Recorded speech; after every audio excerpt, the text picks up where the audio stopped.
welcome to our Animal Flow Lite Mobility Day. What? I know. Stay tuned. It's going to be great. We're going to go through a couple of Animal Flow poses. So if you're new to Animal Flow, welcome. It's a delight. We're just going to be exploring two of them today. So first, we're just going to set up for some wrist warm-ups because Animal Flow takes place on our hands. So go ahead, find a comfortable seat. I like to sit on my hips. Interlace the fingers and just slowly, keeping the thumbs near the sternum, start to roll one on top of the other. Taking it nice and slow here. So the cool thing about Animal Flow is that we are in a quadrupt position the whole time, other direction here, meaning we are on our hands and our toes at the same time the entire time we flow. Every once in a while we'll open it up, but that just means that we'll be on one hand or one foot instead of two. So it's really important anytime you're about to flow to take time to warm up your wrists. Go ahead and take the elbows out, thumbs again at the sternum. We're gonna lift our right elbow, drop our left, palms connect, left elbow lifts, right arm drops, and center. So we're finding this wave shape that is gonna help open up through the wrists. Let's switch directions. So left arm, beautiful. This is wrist mobilizations, I should also say, are great if you work at a computer or on your phone a lot. It just helps to find space on all those little 8 wrist bones. So it can be really combative towards arthritis or carpal tunnel. Little hang 10 signs, shake it out, shake it out, shake it out. One last little wrist, well 2 technically, but the last one's more of just something to show you. Connecting, these are called metal bracelets. So pretend you have 2 magnetic bracelets on. We're gonna start to press the hands away from our body, keeping them shoulder height. And as we do, we're gonna keep the hands connected as if they have magnetic bracelets. So coming around and through, thumbs together, back of the hands, keeping the shoulder down the back, play around, keep these really slow. And just like everything else, we're gonna switch it in the other direction. So rolling pinkies in, backs of the hands, thumbs to touch, heels of the hands, shoulders down and back. Gorgeous. Let's go one more here. Oh yeah, last little one is called wrist relief. So this is a really big one in Animal Flow. It's a position you take anytime your wrists start to feel like they're getting a little overactive. Another great thing to put into your practice if you're doing a lot of yoga or doing a lot of planking, you literally just bring the backs of the hands together and you bring them to the sternum and then think of drawing the elbows down, and that's gonna stretch through the top of the hand. So when we're holding a plank, we hold our hand in this position a lot. This is literally just the counter stretch. So have this one handy in case when you're doing it on your own, you need to pop into wrist relief. All right, team, let's set it up. We are going into beast walks first. So to set up a beast walk, we're gonna set up a tabletop. From there, we're gonna turn on through our hands. So we're gonna grip through the floor, pressing down through the knuckles, rolling the shoulders down our back, pretending we have googly eyes on the pit of our elbow, and turn the googly eyes forward towards the top of our mat. So the palms of our hands are lifted. Shoulders are down and back, arms are essentially locked out, but not overly hyperextended. Gentle lockout here. Lifting the knees 1 inch off the floor. We're gonna lift the right hand and left foot at the same time, and we're gonna set it down at the same time, opposite side. So as we move, we're always lifting and lowering. Once we get to the top of our mat, we're gonna take it back. And really think of every time you set your hand down of screwing that shoulder down the back and thinking of the googly eye and the armpit shining forward, keeping the knees 1 inch over the floor. If you've trained with me before, these crawl up. They crawl up every once in a while as bear crawls. In Animal Flow, they're called beast crawls. We keep our hips down and out of the sky. Stay with it, team, you're almost out. Our steps are short. Take a peek at those knees. Make sure that you're not lifting the butt into the air. Keep it in the quads, keep it in the core. 3, 2, and sit back, little wrist relief. We're gonna do that again. Beautiful, team. Nice deep breath in, maybe hang 10, shake it out. Setting back up, 2 more rounds. So setting up, shoulders down the back, elbows shining forward, little googly eyes, scoop the tailbone, lift the knees, let's go. Remember, we lift and lower at the same time. Every time we set that hand down, we reset it, shoulders screwing down the back and into the pocket. Core is tight. If you ever need to set it down, you can set the knees down, reset the hands, and then reset the plank altogether. If today the walk is feeling a little bit too extra, you can also just practice holding beast pose while we're doing this. Good, team. Keep breathing a little bit longer this time. Really being specific with the pick up and set down. Are you setting everything down together? Is your butt out of the air? Here we go. Core is tight. 3. Here's 2. Here's 1. Shake it out. So nice.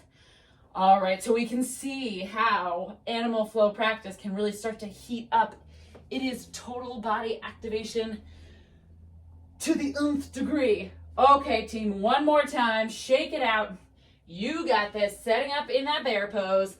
In 3, 2, beast pose. Plug the toes, lift the knees 1 inch. Again, if you're holding here, that's beautiful. That is a perfect place to start practicing. You can even play around. If you're holding your bear, or beast rather, you can lift one hand, set it down. Lift the other, set it down. Lift the toe, set it down. And start practicing keeping super stable, but without having to add the walk quite yet. Another great foundational movement, keep going team, is practicing this in a crawl shape. I know, I certainly did, always just thought of crawling as for babies. But when you think about it, there's a reason babies crawl before they walk, and it's because crawling builds a crazy amount of strength. So good, team. Here's your 5. Here's your 4, 3, 2, set it down. So good. All right, so beast pose. You done did it. Now we're going to go into scorpion reaches, starting to build a little bit of mobility. Scorpion reaches, we're going to go ahead and set up from what's called an extended beast, or a child's pose with the knees hovering. And we're just going to pop the hips up. Normally you're going to start from that extended beast, but for today we'll start from our down dog. So we're going to start by stretching our right leg up, drawing a circle back with our toes. Big breath in. Exhale, we're going to sweep it around like we're drawing a circle, keeping the torso flush with the ground, bringing right knee, left wrist. Inhale, stretch, core is tight. Bringing it up and around, toe extending, armpit facing down towards the floor. Exhale, shifting it forward. You got this, team. Hop on it. Inhale, big stretch up and around. Exhale, core so tight as we draw that circle across the body. And let's reset, down dog, go other side. Left leg goes up. Inhale, open that toe up, press that left armpit down. Exhale, sweeping the circle up and around behind the wrist, and inhale back up. Heart is open. Exhale, big sweep here, tapping that right wrist. Yeah, inhale back up. Last one. Inhale, exhale, sweeping around, tapping the right wrist. Inhale back up, and reset. Shake it out. So good, team. Really making sure that when we're returning to the down dog shape, that we're finding that scoop that brings top of our ribs and top of our hips together so that the core is tight and we're not offloading in the low back. All right, let's reset. Remember, gripping through the fingers. So get the fingers really wide and then grab through the finger pads. Lock out those hands so the palms aren't down. Here we go. Inhale, right leg comes up. Opening up at the hip, press that right elbow, armpit down. Core is tight. Inhale. Exhale, drawing it over and through to that left arm. Inhale, sweep it up. Come even higher to that toe, lifting the heel. Exhale, up and through. So we're adding that little heel lift this time. Inhale, stretch it up. Left heel lifts super high, come to the toe. Exhale, sweeping it around to that left wrist. Reset in your down dog. Beautiful. Left leg up, big stretch. Let's add that heel raise in the right foot. Inhale. Exhale, drawing it through to that right elbow. Inhale, stretch. Right heel lifts, left elbow dials down. Inhale. Exhale, around and through. One more here. Inhale, big stretch. Exhale, around and through. Beautiful work. Set it down, shake it off. We're going to go one more of those, and then you're done with your day. We love a little bit of mobility. We should be feeling pretty darn open through those hips.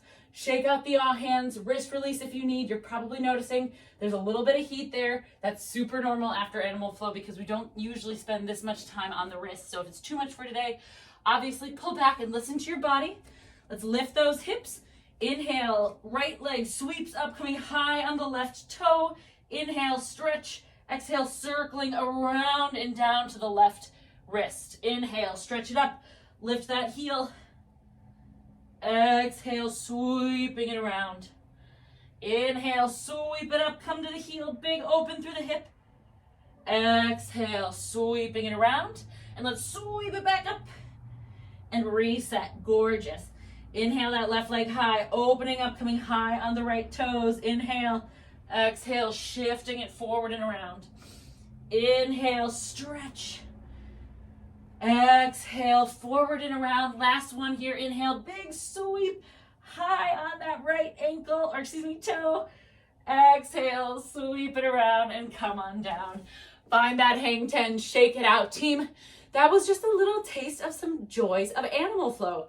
Tons of core activation, tons of arm and shoulder stabilization, tons of quad, and then a nice hip opener there at the end. So practice this whenever you feel like you need a little bit of extra core activation. It's a great one to tack on to the end of the workout, or just to wake up your core when you're feeling like you're getting a little bit unstable.